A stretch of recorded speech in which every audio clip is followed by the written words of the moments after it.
Hello mga Bebs! Ay nako, sa Monday ay back to reality at meron ng pasok, back to work na. Kaya pinasyal na namin si Junakis dito sa Tagaytay. At dito nga namin napili sa ang probinsyano mga Bebs.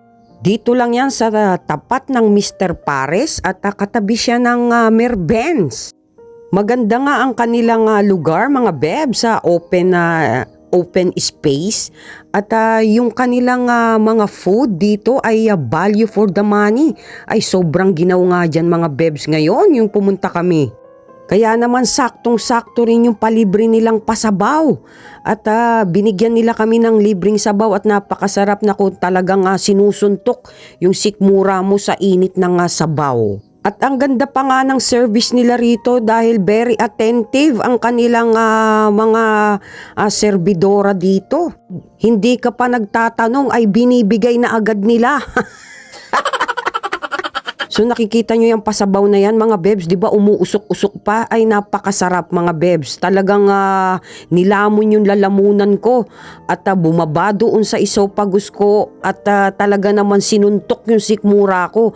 Ganon ang feeling ng libre nilang bulalong pasabaw. Ako nga'y hiyang-hiya mga Bebs dahil pag nakita nilang wala nang laman yung mangkok mo ay agad-agad silang magre-refill. Hindi na magpapaalam sa'yo.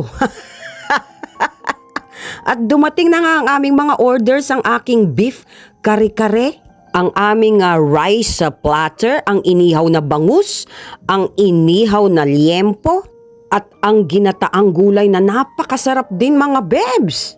At yung mga presyo nila dito sa akin, sa kanila mga Bebs ay goods na goods sa bulsa ko. At masasabi mo talagang value for your money.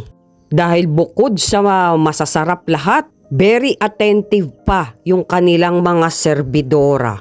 Dahil bukas nga ay ihahatid na namin si Junakis kaya naman pumasyal kami dito sa Tagaytay kahit iritang-irita ako sa traffic. Dahil nga puro timbahay lang kami dahil puro bahay lang din yung binibisita namin. Yung beef kare-kare abay napakalambot ng baka mga Bebs at talagang puro laman. At lasang-lasa mo talaga dun sa kare-kare ay yung maniko, ay yung mani nila. At yung kanilang bangus mga Bebs talagang napakasarap din dahil yung pagkakamarinate ng bangus ay yung laman niya ay hindi parang latang-lata. Lasang sariwa pa rin katulad ko. At talagang puro niluluto pa nila yan mga Bebs. On the spot, niluluto nila yung pagka-order mo, lulutuin nila. Kaya pagdating sa'yo mainit na mainit pa.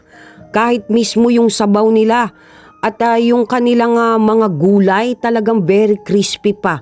Yun ang gusto ko kasi sa gulay, very crispy pa. At yung inihaw na liempo, napakalambot. Hindi magiging kaaway ng ngipin mo. At meron ngang humabol ng pangangaruling mga Bebs. At binigyan ko nga sila ng 200 para sa effort nila. So yun lang mga Bebs at mapagpalang gabi sa inyong lahat. Sumainyo ang kapayapaan at ang biyaya ng Diyos. Good vibes. Thank you for watching. Mwah!